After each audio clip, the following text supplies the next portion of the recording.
SC వర్గీకరణ ప్రక్రియను వేగవంతం చేశామని మంత్రివర్గ ఉపసంఘాన్ని ఏర్పాటు చేసుకుని ముందుకు వెళ్లామని తెలంగాణ మంత్రి ఉత్తమ్ కుమార్ రెడ్డి తెలిపారు. కొన్ని వేల విజ్ఞప్తులు వచ్చాయని వాటిని క్షుణ్ణంగా అధ్యయనం చేశామని అన్నారు. సుప్రీంకోర్టు తీర్పు తర్వాత ఎస్సీ వర్గీకరణను అమలు చేసిన తొలి రాష్ట్రం తెలంగాణ అని ఆయన పేర్కొన్నారు. సచివాలయంలో నిర్వహించిన మీడియా సమావేశంలో ఈ విషయాన్ని వెల్లడించారు.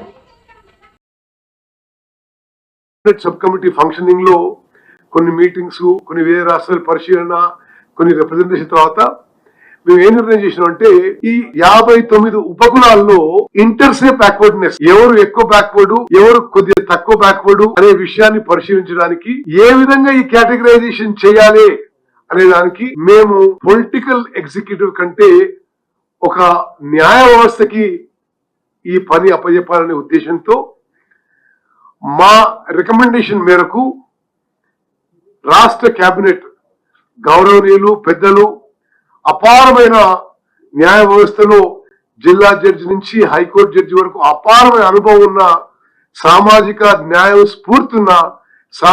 స్ఫూర్తున్న జస్టిస్ షమీమ్ అఖ్తర్ గారిని 1 మ్యాన్ జ్యుడిషియల్ కమిషన్ గా ప్రభుత్వం నియమించింది. వారు చాలా సీరియస్ గా, సిన్సియర్ గా, కమిటెడ్ గా అతి తక్కువ సమయంలో వారి అమూల్యమైన సమయం కేటాయించి వారు సుమారు 8,000 పై చిలుకు రిప్రజెంటేషన్స్ తీసుకొని అవన్నీ స్టడీ చట్టం పాస్ అయింది.